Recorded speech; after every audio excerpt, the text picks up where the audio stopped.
Irmãos, sejam todos bem-vindos à Sala Chico Xavier de Estudos Espírita para mais um encontro de reunião pública.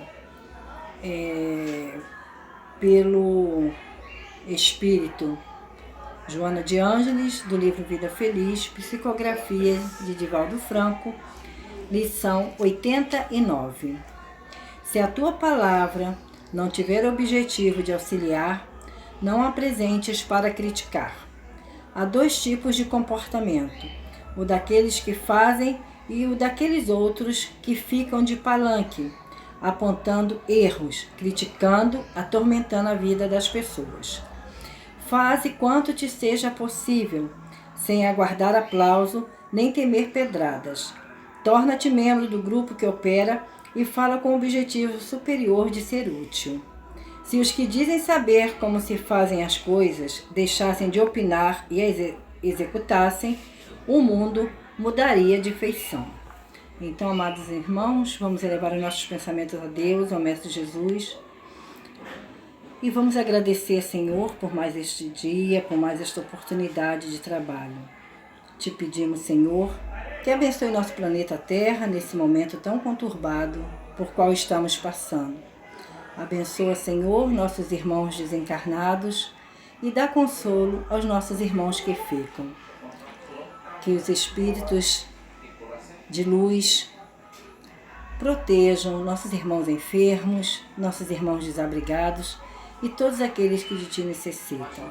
Ilumina o nosso palestrante da noite e que tenhamos uma reunião tranquila, de paz e harmonia. Muita paz, graças a Deus.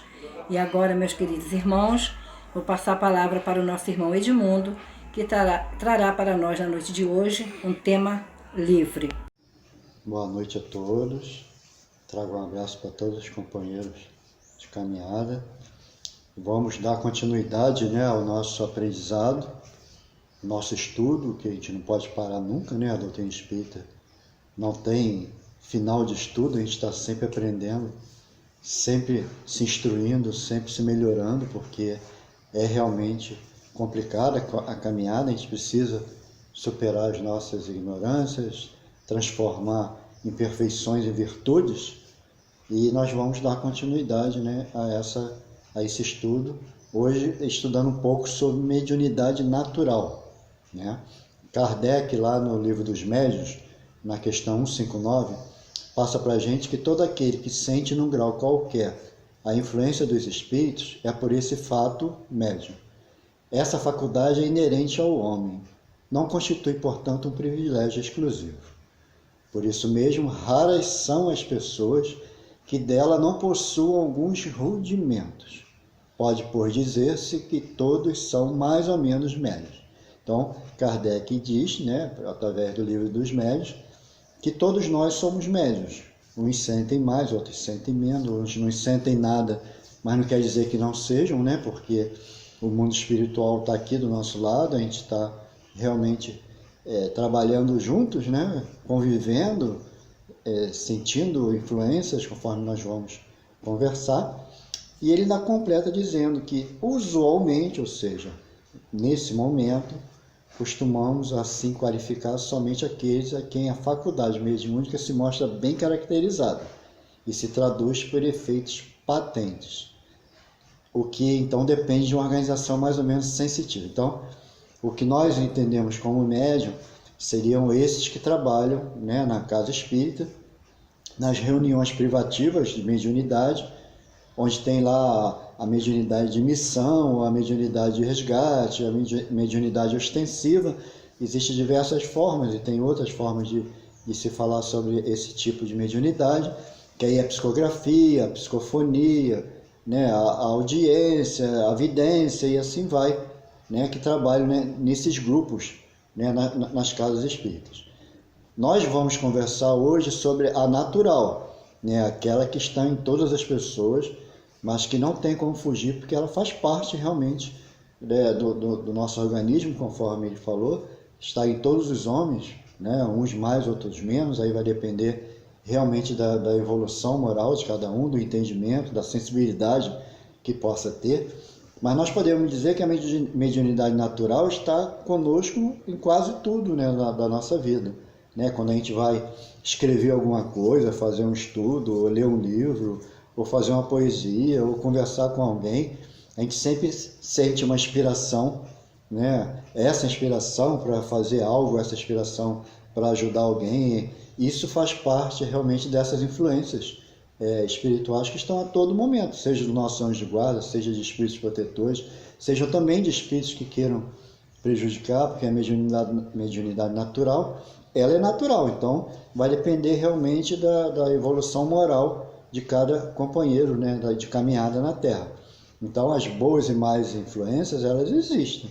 Então a gente está sempre na casa espírita desenvolvendo trabalhos, por exemplo, o passe, né? Não está ligado à área mediúnica, mas existe o amigo espiritual, especialista no passe, que está ali utilizando nossos fluidos, os fluidos da natureza e os fluidos espiritual também, para ajudar aquela pessoa que estamos ali aplicando o passe. Nos estudos, as mesmas coisas. Quando vamos desenvolver um estudo, no estudo em grupo, onde somos orientados, esclarecidos, muitas vezes por outros companheiros, normalmente, né, acontece essas influências, né, de companheiros trabalhadores da casa, no atendimento fraterno, na irradiação. Então, a questão, né, da influência do plano material sobre o espiritual e do espiritual sobre o material é muito forte, né, na família, no trabalho, seja lá onde for, a gente está sempre passando por isso. Tanto que lá no livro dos Espíritos, na questão 459, Kardec pergunta: influem os espíritos em nossos pensamentos, em nossos atos, né? Conforme já estudamos bastante, né, essa questão, e os espíritos respondem que muito mais do que imaginais, né? Então, influem a tal ponto que de ordinário são eles que vos dirigem. Então, na realidade, a questão da influência espiritual em nós é muito forte. Então, isso é mediunidade natural, isso é aquela mediunidade onde somos o intermediário de alguma coisa. Estamos sempre sendo intermediários, estamos sempre recebendo uma sugestão para o bem ou uma sugestão para o mal, e cabe a nós realmente utilizarmos da melhor forma possível, né? Na questão 382 do livro Consolador, né, psicografia de Chico Xavier, editada por Emmanuel, é perguntada a Emmanuel qual a verdadeira definição de mediunidade. E ele fala: a mediunidade é aquela luz que seria derramada sobre toda a carne e prometida pelo Divino Mestre aos tempos do Consolador, atualmente em curso na Terra. Então, vamos lá em Atos dos Apóstolos, né, 2, quando Jesus fala que derramarei sobre toda a carne, e os vossos filhos e as vossas filhas profetizarão, os vossos jovens terão visões e os vossos velhos sonharão. Então, na realidade, é o que? Vai ter reunião mediúnica para tudo quanto é lado? Não. É justamente o que Emmanuel coloca no livro Consolador, em que chegaria o momento em que essa nossa mediunidade natural poderia aflorar, dependendo da nossa evolução, e Jesus sabia que de determinado tempo em diante poderíamos, né, desenvolver essa sensibilidade de perceber um companheiro desencarnado, de perceber uma ajuda que recebemos. Então, é natural, né, no momento da Terra, essa transformação espiritual de cada um de nós. Apesar da gente não perceber muito, né, porque as coisas do mundo prende a gente na matéria, prende a gente nos compromissos, às vezes ficamos meio insensíveis, mas existem, né? Existem. Tanto que Kardec, o Emmanuel coloca que todos os homens têm o seu grau de mediunidade, nas mais variadas posições evolutivas. E esse atributo do espírito representa ainda a alvorada de novas percepções para o futuro do homem, quando pelo avanço da mentalidade do mundo, ou seja, da evolução intelectual e moral das criaturas, verão alargar-se a janela acanhada dos seus 5 sentidos. Então, a gente conhece, né, no caso, os sentidos 5, a visão, o olfato, o paladar, o tato e a audição. A gente sabe que existe o 6º sentido, por exemplo, coloca nos filmes, coloca nos estudos, de que o 6º sentido seria perceber, né, que existe um mundo paralelo ao nosso, um mundo de desencarnados, um mundo numa outra dimensão, onde existem companheiros que já partiram, existem familiares que já partiram e que muitas vezes estão ao nosso lado. Então, essa percepção que nós não temos, né, totalmente ainda, é a mediunidade natural que vamos desenvolvendo e aprendendo a lidar com isso, sem achar que é algo, é horrível, é ruim, é espírito do mal. A gente acha essas coisas porque nós não temos a evolução, não fizemos o bem, né, durante a nossa caminhada, as diversas caminhadas que já viemos. Mas conforme formos evoluindo e formos adquirindo mais virtudes, a gente vai tendo essa sensibilidade, o bem vai começar, né, a fluir mais dentro de nós. Então nós vamos começar a perceber que existe realmente essa continuidade da vida, mas numa outra dimensão, no plano espiritual. Lá no Evangelho, no capítulo 3, nos itens 9 e 10, ele fala dos mundos evoluídos, né, dos mundos mais adiantados. E ele fala justamente que a reencarnação em mundos mais adiantados, por ser realmente espíritos mais evoluídos, mais apurados, os sentidos são aptos a percepções aqui neste mundo da grosseria da matéria obsta. Então, no nosso mundo, a gente está aprendendo que existe, né, essa comunicação, né, com o mundo espiritual, mas a gente ainda tem medo, a gente não acredita muito, a gente acha que não é verdade, se divide. Nos mundos mais evoluídos, com o entendimento, né, de cada um, a gente já começa a perceber que sim, tem certeza que sim. Tanto que ele fala que nesses mundos mais evoluídos, a morte de modo algum acarreta os horrores da decomposição. Longe de causar pavor, é considerado uma transformação feliz. Por isso que lá não existe a dúvida sobre o porvir. Então, na realidade, aqui ainda tem todo esse sofrimento em relação à morte, né? A separação deixa a gente afastado das pessoas que gostamos. Lá não. Então, se estamos caminhando para uma evolução, igual o Emmanuel fala, é natural que as nossas sensibilidades também comecem a aflorar, a nossa mediunidade natural também comece a aparecer, e através da evolução intelectual e moral, a gente também começa a perceber, né, que isso existe. Tanto que ele fala que nesses mundos, o espírito goza de uma lucidez que o coloca em estado quase permanente de emancipação. Ele consente a livre transmissão do pensamento. Então, nós vamos chegar num estágio em que nós vamos usar essa mediunidade natural de forma 100%. Ou seja, vamos ter certeza de que existe o plano espiritual, de que existem os amigos espirituais. Nós vamos poder conversar mentalmente com esses companheiros, receber orientação, pedir ajuda ou pedir esclarecimento, coisas que nesse mundo ainda não temos, né? Ainda não acreditamos ou ainda não praticamos, mas essa é a mediunidade natural. E Emmanuel coloca que não existe mediunidade mais preciosa uma que a outra. Qualquer uma é campo aberto às mais belas realizações espirituais, né? Então depende da nossa força de vontade, depende realmente da gente seguir em frente, porque no Livro dos Espíritos, na questão 909, fala que o que falta para a gente é vontade, né? Que como poucos dentre vós fazem esforços, ou seja, como vamos melhorar se nós não nos esforçamos, né, para sermos melhores? E Kardec, Emmanuel fala que a primeira necessidade do médium é evangelizar-se a si mesmo. Então, Kardec coloca isso como um todo, né? Quando ele coloca que o primeiro mandamento seria amai-vos, né? A questão do sentimento, questão moral, é o principal para a nossa melhoria, né, moral. A 2 é a instrução, é a parte intelectual. Então, isso que Emmanuel coloca para o médium, na realidade Kardec coloca para todos nós, que nós temos que nos tornar melhores. Então, seja na mediunidade natural, né, que é a nossa vida, é a nossa caminhada, são as nossas superações, as nossas transformações, como na ostensiva, aquela que se trabalha numa reunião mediúnica, tem que haver realmente a transformação, tem que haver a evangelização, né? Porque muita gente acredita que a pessoa tem os amigos espirituais que vão ajudar porque são médiums. Não é, né? Os mentores de cada médium não têm a obrigação de ficar auxiliando aquela pessoa a caminhar em tudo. Não, nós temos nossas decisões, nós temos os sofrimentos para passar, nós temos os resgates, né? Então, nós temos que realmente desenvolver a nossa evolução intelectual e a nossa evolução moral, né? Um dos maiores escolhos, né, da caminhada da mediunidade é, no caso, a própria personalismo, né? A ganância, a rebeldia, a ignorância, não é isso?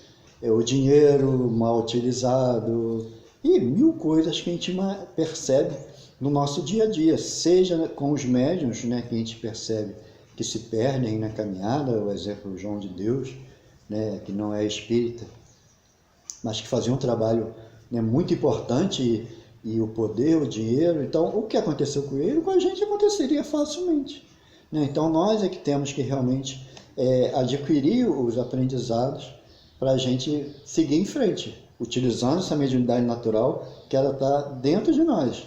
Então, se evoluirmos moralmente, né, intelectualmente, nós vamos conseguir ter capacidade de administrar melhor, né, essa questão da mediunidade natural. E Emmanuel, né, fecha lá no nosso estudo falando que essa claridade divina está no Evangelho de Jesus, com o qual o missionário deve estar plenamente identificado para a realização sagrada da sua tarefa. Então nós temos que estar sempre procurando essa ligação com Deus, né? A mediunidade natural nos liga tanto ao bem como ao mal, pois depende da nossa evolução moral. Com a evolução moral, nós conseguiremos separar o bem do mal. Então a decisão é nossa. Nós é que temos que realmente procurar utilizar essa mediunidade natural, pedindo a Deus ajuda, recebendo essa ajuda, e a gente recebe essa ajuda realmente a todos os instantes, tá bom? E esse foi o nosso estudo, que possamos aproveitar o máximo possível da doutrina espírita, porque ela nos ajuda nesse entendimento dessa mediunidade. Quem está na ostensiva, nas casas espíritas, também tem que aprender, continuar aprendendo, mas o principal é a nossa transformação individual, a nossa melhoria íntima realmente, para que sejamos melhores em todos os momentos. Aí, tanto a natural como a ostensiva também receberão a ajuda, né, dessa evolução moral. Tá bom? Fique com Deus, até a próxima. Boa noite para todos. Queridos irmãos, que Deus nos abençoe a todos, que neste momento nossa oração possa envolver a muitas criaturas, a muitos companheiros nossos do movimento espírita, a nós da casa da Sala Chico Xavier, e possa abençoar toda a humanidade, rogando a Deus a proteção necessária para cada um de nós, para cada um desses cerca de 7 bilhões que habitam o planeta. Que nessa constante ida e vinda de espíritos, nós possamos estar numa situação boa, moralmente falando, e possamos manter equilíbrio nos nossos corações, nas nossas mentes. Vamos rogar a Deus que nos oriente neste momento. Deus Pai Todo-Poderoso, obrigado por mais esta oportunidade de convívio. Que esta orientação que o Senhor manda, através das palestras que ouvimos, através das orações que pedimos, que fazemos, nós possamos nos sentirmos melhores, possamos sentir que somos capazes de buscar a felicidade, que possamos abençoar a muitos com as nossas palavras, com os nossos pedidos, com tudo aquilo que o Senhor derrama sobre nós, para que nós possamos passar aos irmãos de caminhada. Obrigado, Senhor. Leva-nos para casa, mantenha-nos nas nossas atividades de acordo com as nossas necessidades, em paz, em serenidade, em tranquilidade. Obrigado, Senhor, por esta oportunidade. Obrigado pelo estudo de hoje. Que teu amor nos envolva cada vez mais. Obrigado. Obrigado, Jesus, Deus Pai Todo-Poderoso. Obrigado, mentores espirituais da Sala Chico Xavier. Que a paz de Deus nos envolva. Amém.